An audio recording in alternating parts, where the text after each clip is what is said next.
नमस्कार, good evening, शुभ संध्या। घड़ी में रात के 8:30 बज चुके हैं और हम ठीक अपने वादे के अनुसार एक बार फिर हाजिर हैं आपके अपने प्रोग्राम स्पोर्ट्स स्कैन में। श्रोताओं, आज के अंक में तमाम खेल खबरों के साथ मैं हूं आपकी दोस्त और होस्ट जया भारती, और इन खबरों पर विस्तार से चर्चा के लिए हमारे साथ स्टूडियो में मौजूद हैं जानी मानी खेल विशेषज्ञ उत्तरा गणेशन। उत्तरा जी, आपका स्वागत है। धन्यवाद जय। क्रिकेट में भारतीय टीम का अच्छा प्रदर्शन जारी है और कल सुल्तान जोहोर हॉकी टूर्नामेंट में भारत का मुकाबला पाकिस्तान से दिलचस्प रहेगा, क्योंकि दोनों ही टीमें वर्ल्ड कप के हिसाब से अपनी तैयारियों को आंकने की पूरी कोशिश करेंगी। और देखते हैं, क्योंकि पिछले कुछ मुकाबलों में भारत का पलड़ा भारी रहा है, तो कल इंटरेस्टिंग होगा देखना कि क्या है। जी बिल्कुल, बात करेंगे, लेकिन सबसे पहले एक नजर अब तक की स्पोर्ट्स हेडलाइंस पर। भारत को वेस्टइंडीज के साथ दूसरे और अंतिम टेस्ट क्रिकेट मैच में जीत और श्रृंखला में क्लीन स्वीप करने के लिए अब केवल 58 रन की जरूरत। जोशना चिनप्पा ने हाई रैंकिंग वाली खिलाड़ियों को हराकर जापान ओपन 2025 स्क्वैश का खिताब जीता। भारतीय खिलाड़ियों का BWF विश्व जूनियर चैंपियनशिप के व्यक्तिगत मुकाबलों में शानदार आगाज। और सुल्तान जोहोर कप हॉकी टूर्नामेंट में अब तक अजेय रही भारतीय टीम का मुकाबला कल पाकिस्तान से। दिल्ली के अरुण जेटली स्टेडियम में भारत ने वेस्टइंडीज के साथ 2 टेस्ट क्रिकेट मैचों की श्रृंखला के दूसरे और अंतिम मैच में चौथे दिन दूसरी पारी में 1 विकेट पर 63 रन बना लिए हैं। दिन का खेल समाप्त होने तक KL राहुल और साई सुदर्शन क्रीज पर बने हुए थे। वेस्टइंडीज ने अपनी दूसरी पारी में 390 रन बनाकर भारत के सामने जीत के लिए 121 रन का लक्ष्य रखा था।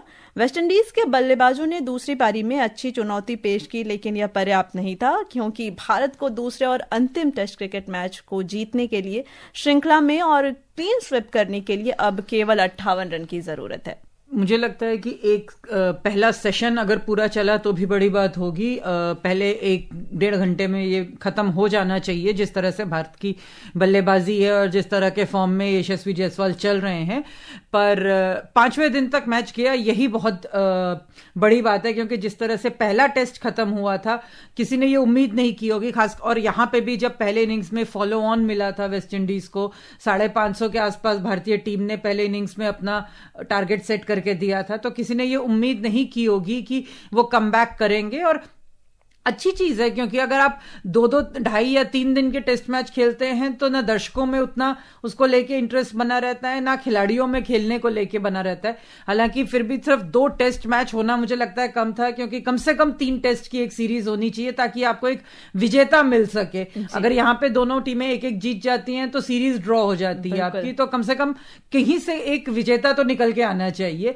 पर फिर भी जिस तरह से वेस्टइंडीज ने फाइट बैक किया है सेकेंड इनिंग्स में, चेज और शाय होप ने जिस तरह से शतक बनाए हैं, उससे थोड़ी सी उम्मीद जगती है कि शायद अभी पूरी वेस्टइंडीज क्रिकेट उस तरह से खत्म नहीं हुई है जिसका लोग अनुमान लगा रहे थे कि अब वेस्टइंडीज में क्रिकेट बची नहीं है या उनके पास खिलाड़ी नहीं बचे हैं। मुझे लगता है कि इन सबसे ज्यादा जरूरी है कि उनको शायद मौका नहीं मिल रहा है। बाकी भारतीय टीम का, जैसे मैंने कहा कि जिस तरह से खेल रही है उसमें बहुत ज्यादा कुछ है नहीं खेलने के लिए। अगर पहला सत्र भी पूरा, लंच तक भी अगर पूरा खेलें तो भी बहुत बड़ी बात होगी। उम्मीद नहीं है, पहले 1-1.5 घंटे में खत्म हो जाना चाहिए मैच। जी बिल्कुल, लेकिन अभी जिस तरह से आप पहली पारी की बात कर रही थी, सिमट गई थी और वेस्टइंडीज को पारी के साथ भी हार का सामना करना पड़ा था। हालांकि मेहमान टीम की बल्लेबाजों की अब तारीफ करनी पड़ेगी, क्योंकि एटलीस्ट उन्होंने पारी की हार से खुद को बचा लिया इस बार। बिल्कुल, और जैसे मैंने कहा कि वनडेज में तो उनका जैसे जैसे फॉर्मेट लंबा होता जाता है, उनका गेम थोड़ा सा खराब होता जा रहा है। वो शायद इसलिए भी कि उस तरह से फाइनेंस और फंडिंग नहीं है वेस्ट इंडीज क्रिकेट, तो जो खिलाड़ी हैं वो अपने फाइनेंशियल सिक्योरिटी के बारे में ज्यादा सोचते हैं। अगर आप देखें तो जितनी भी पूरे दुनिया में अलग अलग लीग्स शुरू हुई हैं, चाहे वो ऑफिशियल हों, अनऑफिशियल हों, 10 ओवर के, 20 ओवर के, जितने भी हों, उसमें सबसे ज्यादा खिलाड़ी आपको वेस्ट इंडीज के मिलेंगे और सबसे ज्यादा कामयाब खिलाड़ी आपको वेस्ट इंडीज के मिलेंगे। तो जब ये सब कुछ होता है तो कहीं ना कहीं आपका जो नेशनल टीम पे फोकस है या टेस्ट मैच जो सबसे बड़ा फॉर्मेट है, उस पर कहीं ना कहीं आपका इंटरेस्ट, आपका जो इंपॉर्टेंस है वो कम होती दिखती है। पर जैसा मैंने कहा, जैसा उन्होंने फाइट बैक किया है उससे थोड़ी सी उम्मीद बाकी है, क्योंकि सच कहें तो वाकई विश्व क्रिकेट में बहुत ज्यादा टीमें हैं नहीं इस वक्त जो बहुत अच्छा खेल रही हैं। अगर हम इंडिया, ऑस्ट्रेलिया, न्यूजीलैंड और इंग्लैंड, कुछ हद तक साउथ अफ्रीका को अगर छोड़ दिया जाए, तो विश्व क्रिकेट एक तरह से 5 टीमों की गेम रह गई है। तो जब भी कोई टीम अच्छा थोड़ा सा फाइट बैक करती है तो अच्छी बात है ये, क्योंकि जितनी ज्यादा टीमें खेलेंगी गेम उतना अच्छा होता जाएगा। बिल्कुल। अब बात करते हैं आईसीसी महिला एक दिवसीय क्रिकेट विश्व कप की, जहां आज बांग्लादेश ने 233 रन का लक्ष्य दिया है दक्षिण अफ्रीका को, और ताजा समाचार मिलने तक दक्षिण अफ्रीका की टीम ने 27 ओवर में 5 विकेट पर 104 रन बना लिए हैं। विशाखापत्तनम में खेले जा रहे मैच में टॉस जीतकर पहले बल्लेबाजी करने उतरी बांग्लादेश की टीम ने निर्धारित ओवरों में 6 विकेट पर 232 रन बनाए थे। कल विशाखापत्तनम में खेले गए मैच में ऑस्ट्रेलिया के साथ रोमांचक मुकाबले में भारत को हार का सामना करना पड़ा। जानते हैं कल का हाल।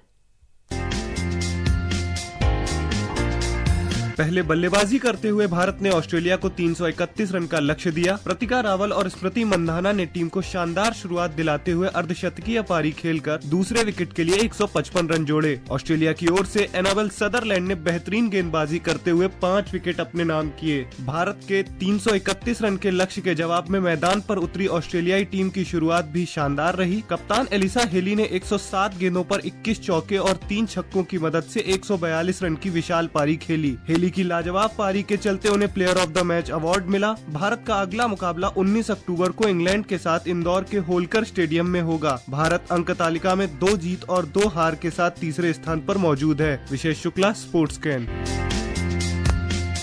अब भारत का अगला मुकाबला इंग्लैंड से। इससे पहले हमने देखा जितनी भी मजबूत टीमें थी, चाहे हम दक्षिण अफ्रीका की बात कर ले, ऑस्ट्रेलिया की बात कर ले, तो इतना मजबूत स्कोर खड़ा करने के बाद भी टीम को हार का सामना करना पड़ा। किस चीजों पे अभी काम करने की इनको जरूरत है? देखिए, मुझे लगता है कि अगर आप 330 रन बनाते हैं और इतना बड़ा लक्ष्य देते हैं, तो ये कहना थोड़ा मुश्किल हो जाता है कि किन चीजों पे काम करने की जरूरत है, क्योंकि 330 एक विनिंग स्कोर है। 10 में से 8 बारी आप उसको विनिंग टोटल ही मानेंगे। मुझे लगता है कहीं ना कहीं जो लास्ट में उन्होंने रन उतने नहीं बनाए हैं, मेरे ख्याल से लास्ट के 5 या 6 ओवर में सिर्फ 50 के आसपास रन आए थे, उससे भी कम आए थे, और 6 विकेट आपने गंवाए हैं। तो लास्ट में जिस तरह की मिडिल और इनिशियल स्टेज में बैटिंग हुई थी, उस पे वो बिल्डअप नहीं कर पाए, तो लास्ट में जाके बहुत तेजी से विकेट गिरे। तो शायद वरना ये 330 का 350 भी हो सकता था। और जब सामने आपके एलिसा हीली या एलिस पेरी जैसे प्लेयर हों, तो आपको थोड़ा सा गेम को लेके स्मार्ट भी होने की जरूरत है। आप जो आपने डिसाइड किया है, आप बिल्कुल वैसे ही नहीं करते रह सकते। जब आपके विकेट नहीं आ रहे हैं, आपके पास कुछ नहीं है, तो एक डेस्परेट अटेम्प्ट है। आप जेमिमा रॉड्रिग्स को 1 ओवर दे सकते थे, शायद निकल आए, जो कई बारी होता है, क्योंकि एक नया ऐसा बॉलर आता है जो रेगुलरली नहीं करता है, तो एक सेट बैट्समैन को थोड़ा या बैटर को थोड़ा सा दिक्कत होती है उसको समझने में। आप हरलीन देओल को 1 ओवर दे सकते थे कि ट्राई कर लो जाके, आप प्रतिका रावल को दे सकते थे कि 1 ओवर डाल लो, क्योंकि ये सारे गेंदबाजी करते हैं इन्होंने, ऐसा नहीं है कि कभी की नहीं है, ओकेजनली ये लोग करते हैं। जमीमा तो और ओकेजनल से ज्यादा करती हैं रेगुलरली। तो हरमनप्रीत ने खुद आके 1 ओवर डाला है, उसकी जगह वो किसी और को भी दे सकती थी। तो ये मुझे लगता है कहीं ना कहीं थोड़ा सा गेम प्लानिंग को लेके इनको सोचने की जरूरत है, क्योंकि बल्लेबाजी में कुछ है नहीं। अगर आप ऑस्ट्रेलिया जैसी टीम के साथ 330 बना रहे हैं, तो कहीं ना कहीं आपकी बल्लेबाजी बहुत स्ट्रांग है। उसमें भी स्मृति मंधाना का रिटर्न टू फॉर्म बहुत अच्छा है। हरमनप्रीत को थोड़ा सोचने की जरूरत है, बहुत समय से उनका बड़ा स्कोर आया नहीं है।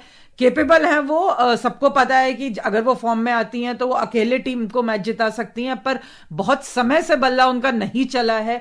तो ये छोटी छोटी चीजें हैं कि जिनसे उम्मीद है थोड़े बड़े स्कोर की। एक बैट्समैन पे, एक बैटर पे पूरी तरह से डिपेंड नहीं करना, क्योंकि बाई चांस अगर अगले मैच में, अभी तक हमने जो मैच खेले हैं उनमें सब में स्मृति ने रन बनाए हैं, बाई चांस अगर स्मृति नहीं चली तो आपका अगला कौन होगा जो चलेगा उसमें।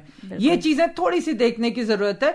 और मुझे लगता है सबसे ज्यादा इस स्टेज पे जिस तरह की कल की हार है, मुझे लगता है इनको अपने माइंड पे काम करने की जरूरत है, क्योंकि इंग्लैंड को अगर हल्की सी भी ये भनक लगी कि ये थोड़ा सा इनडिसाइसिव है या थोड़ा इनका मोराल लो है या कुछ गड़बड़ है, तो इंग्लैंड भी 4 बार की विजेता है इस टाइटल की, वो मौका नहीं छोड़ेगी वापस आने का बिल्कुल भी। बिल्कुल, और उससे फिर सेमीफाइनल की राह और भी मुश्किल होती जाएगी, बहुत हो जाएगी, क्योंकि न्यूजीलैंड और साउथ अफ्रीका स्पेशली जो है उनके बहुत ज्यादा बड़ी टीमों के साथ मैचेस नहीं है। वो बड़े अपने मुश्किल मैच पहले खेल चुकी हैं, 1-2 जो हैं। हालांकि आज जिस तरह से अभी उनका चल रहा है, हो सकता है हम एक अपसेट देख लें बांग्लादेश के साथ, पर उनके जो मैचेस बचे हैं वो बड़ी टीमों के साथ नहीं बचे। हमारे न्यूजीलैंड है, पाकिस्तान तो अगर हम छोड़ भी दें तो इंग्लैंड है, ये टीमें आपको हमेशा तकलीफ देंगी। जी बिल्कुल। 2 बार की एशियाई चैंपियन भारत की जोशना चिनप्पा ने योकोहामा में आयोजित जापान ओपन 2025 स्क्वैश टूर्नामेंट में महिला सिंगल्स का खिताब जीत लिया है। महिला सिंगल्स की रैंकिंग में 117वें स्थान पर और जापान में गैर वरीयता प्राप्त 39 वर्षीय भारतीय स्क्वैश खिलाड़ी ने प्रतियोगिता के फाइनल में आज तीसरी वरीयता प्राप्त और दुनिया की 53वें नंबर की खिलाड़ी मिस्र की हया अली को 11-5, 11-9, 6-11, 11-8 से हराया। इन्होंने अपने पहले मुकाबले में भी हाई रैंकिंग वाली मिस्र की खिलाड़ियों को हराया है। किस तरह से इनकी वापसी को देख रहे हैं आप?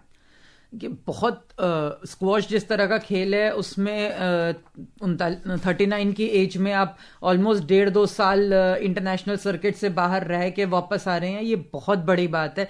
क्योंकि शायद स्क्वॉश सबसे ज्यादा आपका स्ट्रेंथ और स्टेमिना और एंड्योरेंस टेस्ट करता है, पर मुझे लगता है कि ये टूर्नामेंट जरूर उन्होंने जीता है। लॉन्ग टर्म में उनको ये देखने की जरूरत है कि क्या वो एलए तक खेल पाएंगी, क्योंकि जब तक एलए ओलंपिक्स आएगा, हालांकि हर बड़ा स्क्वॉश खिलाड़ी ये चाहता है कि वो ओलंपिक्स खेले, बहुत मेहनत करके बहुत सालों बाद ओलंपिक्स में इंक्लूड हुआ है ये खेल, पर 42 की होंगी वो, तो क्या 42 की एज में वो अपने आप को उस लेवल पे खेलने के लिए इतना फिट और इतना सक्षम रख पाएंगी, ये देखना पड़ेगा हमें। जी।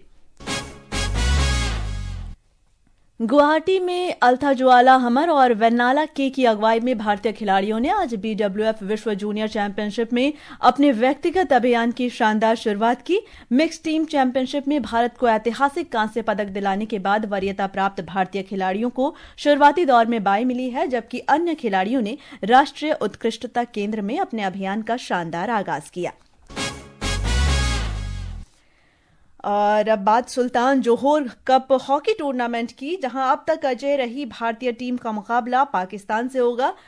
कल भारतीय जूनियर हॉकी टीम ने न्यूजीलैंड को 4-2 से हराया। मैच में भारत के अर्शदीप सिंह, पीबी सुनील, अरायजीत सिंह हुंदल और रोसोन कुजूरू ने 1-1 गोल किए। अब कल भारत का मुकाबला पाकिस्तान से है। हम बात कर रहे थे, काफी रोमांचक होने की उम्मीद है, क्योंकि जब भी पाकिस्तान बनाम भारत होता है तो कहीं ना कहीं रोमांच अपने आप में जाग जाता है। बिल्कुल, लेकिन अगर हम सिर्फ टीमों के हिसाब से देखें तो पिछले बहुत सालों से भारत हारा नहीं है पाकिस्तान से। जो ऑन गेम जो टीम का परफॉर्मेंस है या लेवल है, वो दोनों टीमों में इतना अंतर आ चुका है, भारत इतनी आगे जा चुका है कि बहुत प्रैक्टिकली अगर सोचें तो मुकाबला बहुत क्लोज नहीं होना चाहिए। लास्ट इस लेवल पे जो अंडर 21 है, जूनियर लेवल पे लास्ट जो पाकिस्तान भारत से जीता था किसी बड़े इंटरनेशनल मुकाबले में, वो 2013 में था। तो आप समझ सकते हैं कि उसके बाद से लगातार या तो बहुत करीबी हुआ तो मैच ड्रॉ होता है, लेकिन भारत ही जीतता आया। हालांकि हर टीम यहां पे थोड़ा सा एक्सपेरिमेंट भी कर रही होगी, क्योंकि ये सारी टीमें अब हमको दोबारा विश्व कप में मिलेंगी, जूनियर वर्ल्ड कप में जो नवंबर-दिसंबर में होना है। तो उस लिहाज से मुझे लगता है तैयारी के लिए भारतीय टीम के लिए यह मैच बहुत इंपॉर्टेंट होगा, क्योंकि इन खिलाड़ियों को मेंटली टफ करने के लिए इससे बेटर कोई मैच नहीं हो सकता। बिल्कुल, और टूर्नामेंट का फाइनल 18 तारीख को होगा। जाते जाते बता दें कि भारत के सामने FC एशियाई कप 2027 के क्वालिफायर के करो या मरो मैच में कल सिंगापुर की चुनौती होगी भारत के सामने। भारतीय फुटबॉल टीम की क्वालिफाई करने की मामूली उम्मीदों को बनाए रखने के लिए कल गोवा के फतोर्दा स्टेडियम में ग्रुप सी के मैच में सिंगापुर के खिलाफ 2 चरण वाले दूसरे मुकाबले में जीत दर्ज ही करनी होगी। और श्रोताओं, अब समय हो गया है आप सभी से विदा लेने का। कल इसी समय फिर मुलाकात होगी खेल जगत की तमाम खबरों के साथ। उत्तरा जी, आप हमारे स्टूडियो में आए और खेल खबरों पर हमसे बात की, इसके लिए धन्यवाद। और श्रोताओं, इसी के साथ मुझे और स्पोर्ट्स स्कैन की पूरी टीम को अनुमति दीजिए। नमस्कार।